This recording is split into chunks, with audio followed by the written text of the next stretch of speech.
Hello everyone and welcome along to another episode of the Turfcast podcast pre-game show with me, Joe Redmond. Now it might look a little bit different if you're watching on YouTube. That's of course that I'm not in the office/studio thing that I normally do to record my videos. I'm just quickly getting it done downstairs because it's a quick turnaround, this one, isn't it? Obviously we only had the game, or we should have had a game on Sunday against Spurs, and then I've had to sort of organise someone to come on the show and stuff and things like that very, very quickly. It's a very quick turnaround, and then midweek games are difficult anyway because obviously I work. Mrs is doing nights as well, so that's why I can't go in the office during the day because she's asleep, and I can't do it at night because the little boy's asleep. So I'm trying to keep to my promise that I said to you all recently, where I said I won't just go on this random break again and I'll get one done. So I've done the show as well a little bit different as well, because I've not been able to, like I said, get in the office and sit down and have an actual chat with a Wolves fan. And what I've managed to do, I've managed to get a Wolves fan on, but he has sent me a video across of him answering some questions that I sent him. So hopefully it all works out fine. It still looks okay, and we'll get back to doing it properly for the Newcastle game at the weekend. And I'm recording this on Wednesday night as well, by the way. I'm just in the middle of a shift at work. I'm on a break. I've got a half an hour break, so I've come downstairs and done this quickly for you guys. The Leeds game hasn't finished yet. It's on my telly there. Just quickly, there you go. You can just see it. I can't show you too much, obviously, because of copyright, and that YouTube algorithm thing will take my video down. But yeah, we're going to hear from, I don't know his name, apologies if you're watching this, but the lad that runs a Talking Wolves YouTube channel and podcast. He's going to be on the show in a little bit. But first, obviously, I want to talk about the Spurs game. Burnley got a lot of criticism, some of it from our own fans and from a former CEO, which, by the way, I mean, I don't want to throw the guy under the bus too much because, you know, his comments was that he was saying it in the long side lounge that apparently we have under-soil heating, but it's been broken for like 5 years or whatever, and we just haven't bothered fixing it because we're cheap and we can't bother or whatever. Now, I'm not going to sit here and slag him off because that just came from a tweet. That tweet could have been bullshit, let's be fair. I know a lot of people have sort of like criticised him, and I think I even put a tweet up, to be fair, saying it's good to see the club rubbish his comments, but not going to throw him under the bus too much. If he has said that, then yeah, it's a stupid thing to do, isn't it? It's just another typical case of an ex-employee of the club who is scorned, chatting shit about them, basically, which you see quite a lot, not just in sports, but in sort of like all walks of life. My hand is already getting tired, and I've only done 2.5 minutes, so apologies. But yeah, I mean, I was a little bit disappointed. Obviously, we all were. The game were off, but I don't see what the club could have done more about it, to be honest. If there are any Spurs fans watching who decided to take to Twitter to slag the club off. And it's always the guys that know the least that shout the loudest, isn't it, to be fair? And that seems to be the case again this weekend. A lovely tweet's been sent out today by what I believe is the Watford groundsman, who sort of like said there's nothing Burnley could have done when snow comes down in that sort of rate. Under-soil heating doesn't work because, as we all found out on Sunday when we all did a bit of research, because I'm not an expert on under-soil heating, I'll be the first person to admit that, but as soon as we did a bit of research, which the Spurs fans couldn't do, we all found that under-soil heating isn't like gonna melt the snow that's laying on the ground because it's sticking and there's too much snow was coming down.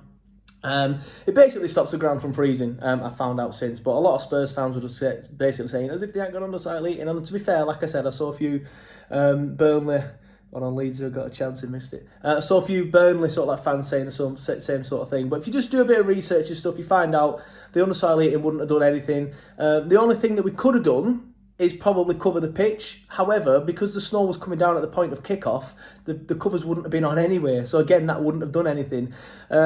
I believe that the club got rid of their covers when they got the under-soil heating. Again, I'm not going to go full Paul Fletcher if he did say what he said, but I just saw that on Twitter, so that could be wrong, to be fair, but I believe they got rid of it. But even if they had the covers, it wouldn't have done anything anyway, because like I said, at the time of the kickoff, the covers would have been off, and they'd probably been off for about an hour and a half, 2 hours at that point, which is when it was snowing really, really bad. So, again, they wouldn't have done anything. Obviously, it was a shame to have the game called off as well.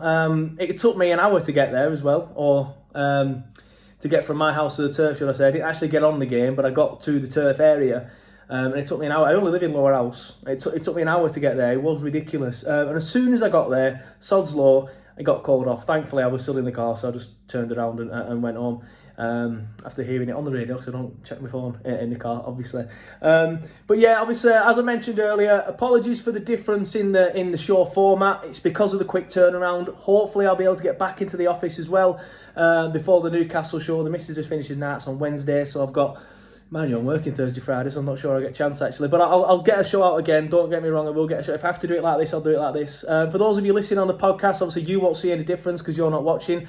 But the audio is just coming through my iPhone on this one. It's not coming through the microphone that I have in the office, so hopefully there's no audio issues. But like I said, it's better doing it like this than not doing one at all. I've learned my lesson from that them weeks off where I had.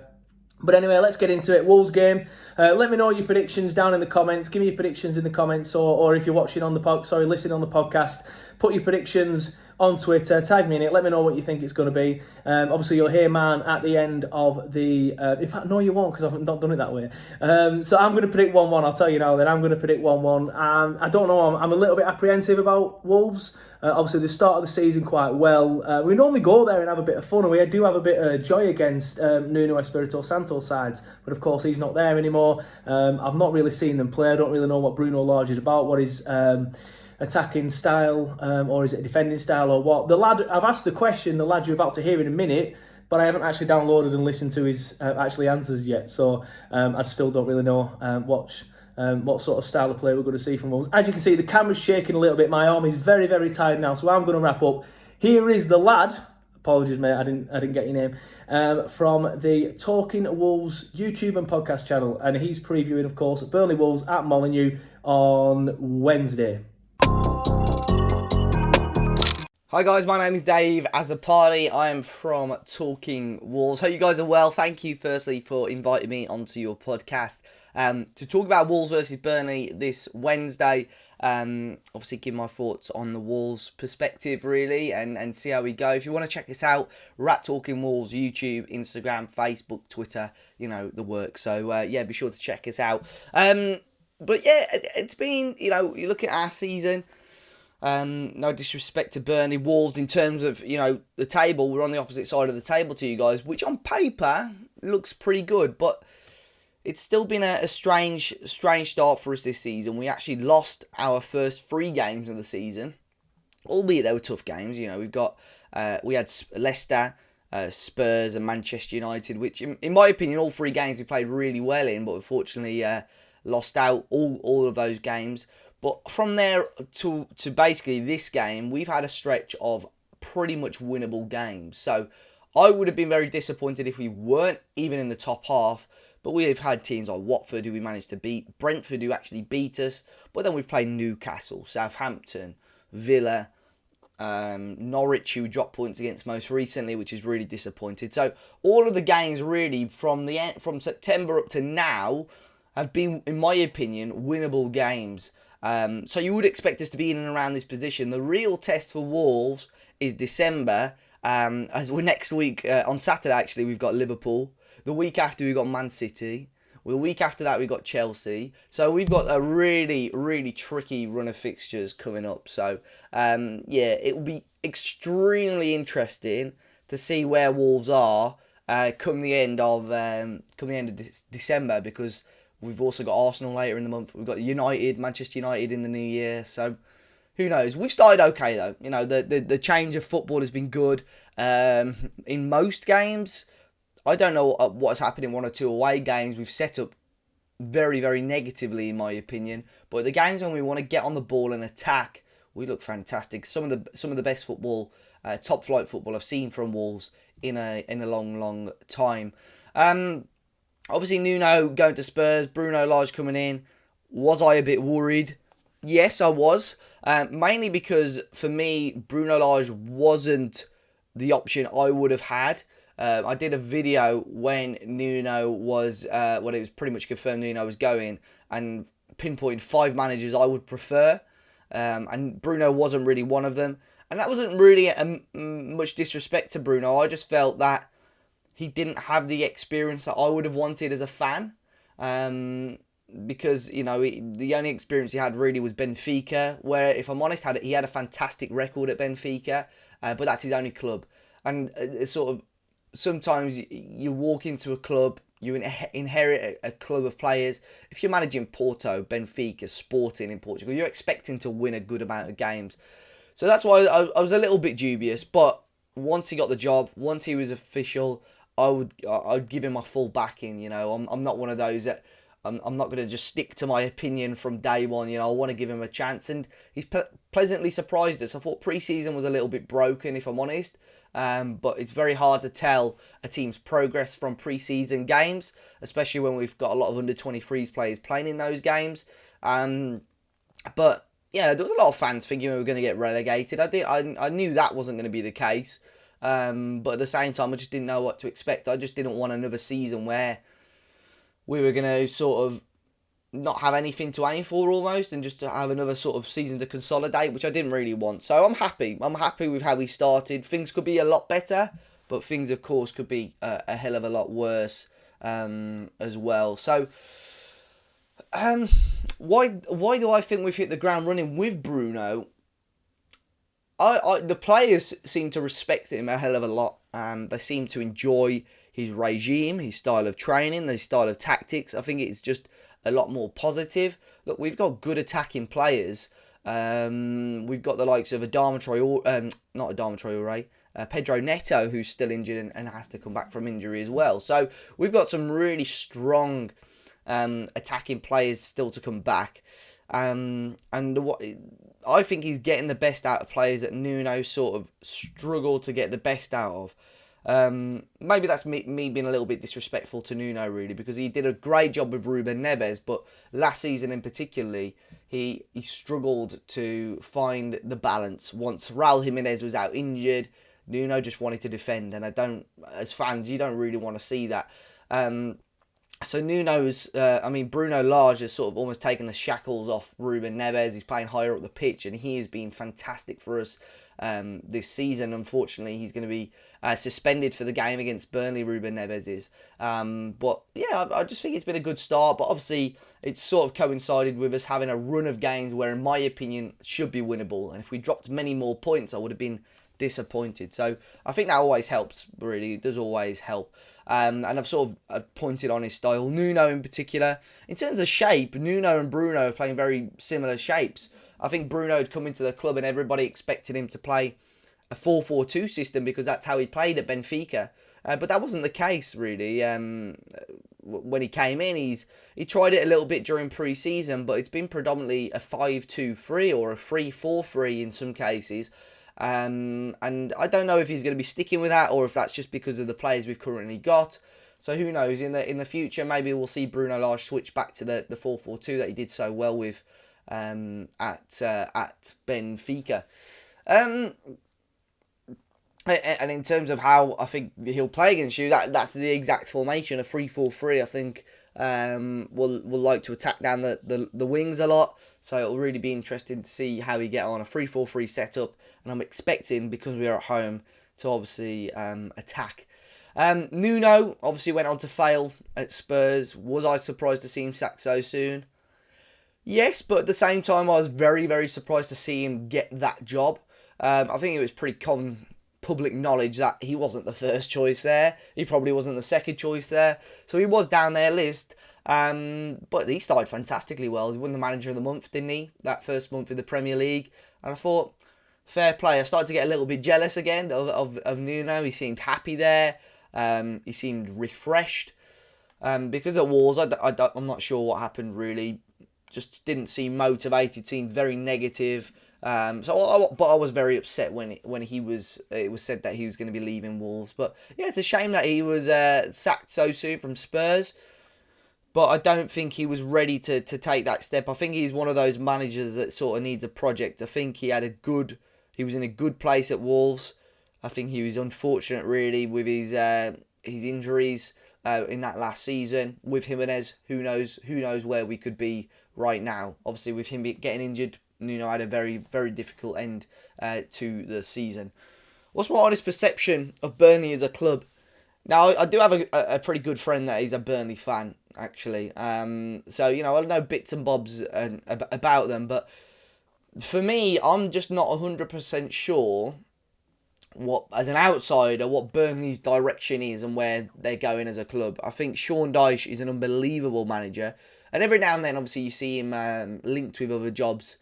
And as Burnley fans, I can't speak for you all, but I'm sure you'd be worried every time that discussion comes up, because I think without Dyche, Burnley could really, really struggle to remain as a Premier League club. So I know I asked you guys for my channel, what do you think about Burnley's position as a club? But I just don't know where the next step is for Burnley, or what they've got to do to take the next step to become not just a team that are going to be almost... See, I don't even want to say battling relegation, because you very rarely see you guys actually in the bottom three, I don't think. But you always seem to end up in and around that position. But yeah, it's going to be an interesting one. Burnley are just that club that you almost expect to see in the Premier League every season. But one slip on the road, and it could be danger for Burnley. So, but I just don't know how that next step comes in with how you guys, the club is run. And again, that isn't a disrespectful thing. I just think, with Burnley, it's very difficult with the teams in and around you as well. How you're going to attract these big names and big players. I think Maxwell Cornet is a fantastic signing, and obviously he's doing really, really well for you guys. I was surprised when you managed to get him, but he's had a really good start for you guys, which is obviously great. Do Wolves have any suspensions or injuries? Yes. Unfortunately, Daniel Podence is out positive with COVID. Ruben Neves, like I said earlier on, is suspended for this game after picking up 5 bookings, which I don't know if it's a good or bad thing. Would I prefer him to be banned for Liverpool? Probably not, actually, but as long as we can give you guys a good game, I think people won't mind too much. Pedro Neto, who's been injured for a long while, won't be back for this game. I don't think we'll see him back until sort of mid-January. Same with Johnny Otto, our left wing-back, been injured for a long time. But the main ones, the guys that have been in and around the squad this season, are Neves and Podence, and as we know at the moment, those are the two that are going to be out injured. My score prediction for this game is going to be a 2-0 Wolves win. Mainly, well, I think we're going to attack. I think Bruno is going to have to learn from the mistakes from that last game, and really sort of look at how Burnley set up. I think obviously set pieces are a huge thing for you guys. I think it was the game, was it against Palace off the top of my head when you drew 3-3? I just remember those set pieces flying in, and I don't think, and touch wood here, I don't think the Wolves have conceded a goal off a set piece so far this season, and your away forms are great. So I do back Wolves to get a win. But Burnley, you guys smashed us last season. I think it's 4-0 at Molineux, and that sort of sums up how Nuno's reign ended at the club. I've just noticed there I missed the question as well about our danger men. So I could probably tie it in with this question about players who I think that Burnley should be looking out for. I think Jimenez is definitely one. Jimenez has obviously had a horrific injury. It was actually a year ago yesterday that he sustained that injury. So to see him back and to see him playing at a really strong level now is fantastic, obviously. Hwang, although I think his overall game, I haven't been fantastically impressed with.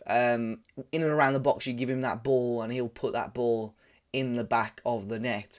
And Adama Traore, if he starts, I don't know what's going on with Adama at the moment. There's been things, obviously, in the press. Is he going to be leaving the club in January? Talking about his contract, which he's actually got another year and a half to run on, but just doesn't want to seem to sign a new contract. But if he starts, Adama, he's always a danger on the ball. It's just what happens after that, which as fans we always have our fingers crossed for. But yeah, I think Wolves are going to attack. I think we get a high line in there, and I think the way Burnley are going to have to score is probably from those direct balls. I think maybe pinning Chris Wood on Connor Cody is going to be an interesting one. But yeah, I wish you guys all the best. Hopefully you've learned a little bit more about Wolves, the situation the club's in. If you've got any questions, obviously let us know. Drop us a tweet, drop us a message at Talking Wolves. And thank you very much for having me on your channel, guys. And all the best for the rest of the season, obviously apart from Wednesday. Cheers.